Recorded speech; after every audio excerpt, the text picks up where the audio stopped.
Hi again, everyone. I am the Cantankerous Collector. This is episode number 77. So, for today's show, I brought out this little gem. This is a plastic model kit of the Forgotten Prisoner of KASTEL Maré. At least that's how I've always pronounced it. This kit was originally produced in 1966 by the Aurora Modeling Company. Aurora did a lot of great plastic kits. They did a bunch of monster kits, superhero kits. They did, rocket ships and airplanes and cars and all types of stuff. They even did a kit of President Kennedy, the Munsters. I mean, they were a great company that produced a lot of really cool stuff. So here's a pic of the box of the Forgotten Prisoner kit as it appeared in 1966. The model was packaged in a skinny, rectangular box, which collectors now refer to as the long box.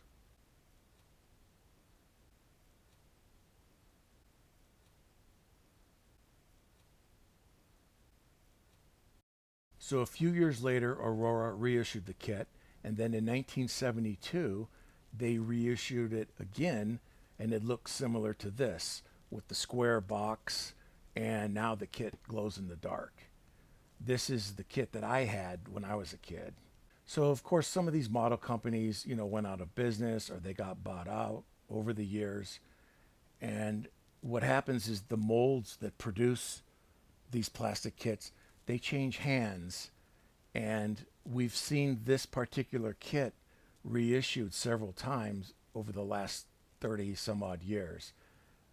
I have the reissue from 1992, which was produced by Polar Lights. It's in storage somewhere, but they went back to the long box on that, and they released it a couple more times, different companies, and now we've got the 2020 version, which is the same as the 1972 version, although this particular release has both glow in the dark parts and non glow in the dark parts.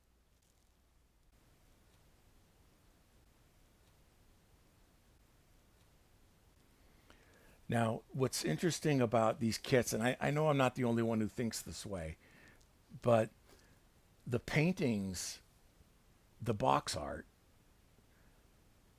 is always cooler than the actual model kit. That's how I feel, and that happens all the time, especially with these old plastic kits. I mean, I had almost every Aurora Monster model kit back when I was a kid, and the box art was awesome. I mean, that's one of the coolest things about these. But the box art never matched the actual plastic kit. The box art was always much nicer. That doesn't mean the kits weren't cool. This is actually a really cool kit. But, well, I mean, what can I say? I mean, that's always been a fact. The box art was actually real special. I bought a Titanic model kit that's still sealed, and I bought it because of the box art. The box art was so cool with the ship and the iceberg. I don't know how fun it would be to build a Titanic kit. It would seem real tedious. So this artwork here differs from the long box, which was the original art. I assume because they wanted to fill a square box, they didn't have enough image on the original painting, so they replaced the background with this red background. Now, I don't know if they actually repainted over the original painting, which I heard they did on some of these box art paintings. But, back then they didn't care about stuff like that. Now all that stuff is so collectible, and a lot of us old farts really, we cherish that stuff. And so I don't know what the original painting looks like. Now, the artist who painted the skeleton for the original box was none other than Mort Küntsler, who is one of my all-time favorite artists. I love his stuff. He did some of the other box art for Aurora, including the Lost in Space, the Cyclops with the boulder over his head, about to throw it at the chariot with the Robinson family scrambling around. He did a lot of those 1950s and 60s men's magazines, the covers, where some guy's on some adventure and he's fighting bears, cougars, you name it, sharks, or any number of covers where, a guy is captured by, these Amazon women, or, I mean, just really, really cool, crazy covers.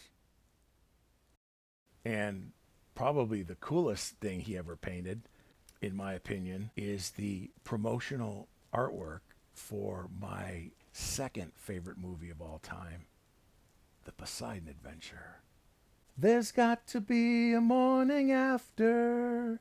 If we can hold on through the night, we have a chance to find the sunshine. Let's keep on looking for the light. So, I'm going to build this one of these days. I think it's going to be a lot of fun. It's going to be kind of challenging too, because I haven't built a model kit in a long, long time. But I will do that. However, today's episode, I wanted to show this. This is an original 1966 Forgotten Prisoner of Castle Mar built up and painted model kit, and it was done professionally.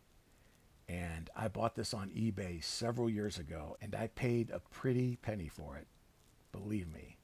The way he painted this was really interesting, and I want to show you the details on this, because this is boss as boss can be.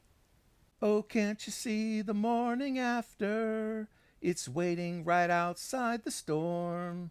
Why don't we cross the bridge together and find a place that's safe and warm? It's not too late, we should be giving. Only with love can we climb. It's not too late, not while we're living. Let's put our hands out in time. So if you do a search online for The Forgotten Prisoner of Castle Mar, you'll see a lot of model kits that have been painted by a lot of different people. A lot of people have posted pictures of what they've done. And some of them are awesome. Some of them are really cool. But I have to say this is one of the best, because the artist who painted and built this up, unfortunately, I don't have his name. It's just something I didn't keep, and it sucks, but anyways. So he matched the original Aurora box, where if you look at it, in the bottom left-hand corner, there's a light source down there. And as you can see, the light source is casting onto the wall like a yellow color. And then as it goes up in shadow, the yellow kind of becomes almost like a purple violet color.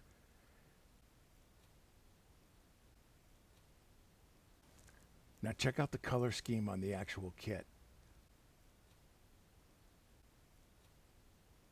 Look at the cast yellow highlight on the spider on the left.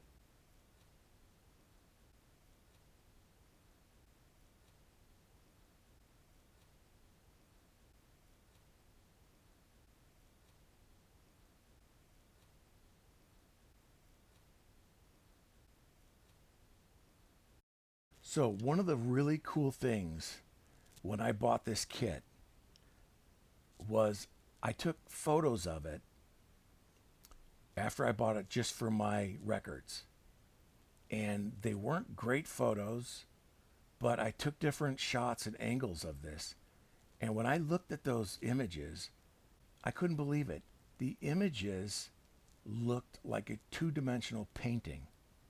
The way he painted this made this model kit go from three-dimensional looking to two-dimensional. And I'm not exactly sure how or why, other than maybe the light source that he painted into the kit.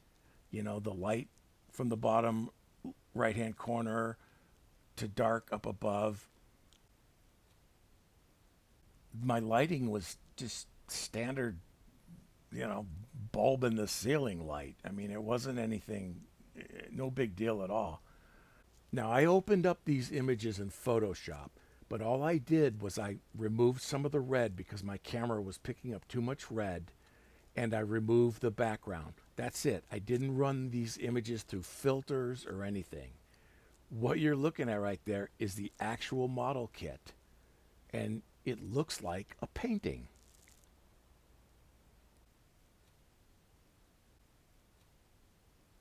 So several years later, I took some more pictures for this video.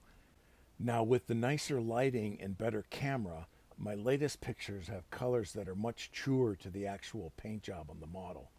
But you can still see that 2D effect, like you're viewing this image as it was painted on a flat surface. Look up the word boss in the dictionary and you'll see a picture of my Forgotten Prisoner model kit. Yeah, boy!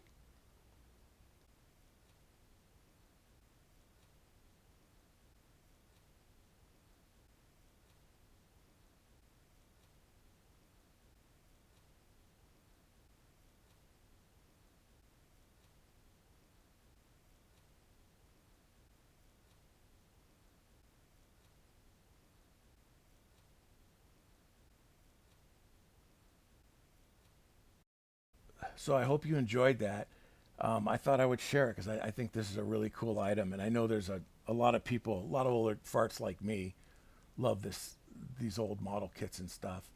And one of these days, I'll get my paints out, and I'm gonna do a little Künstler and a little Bama and a little Jusco and even a little Renoir, and I'm gonna just go ape shit on this and paint it up really crazy.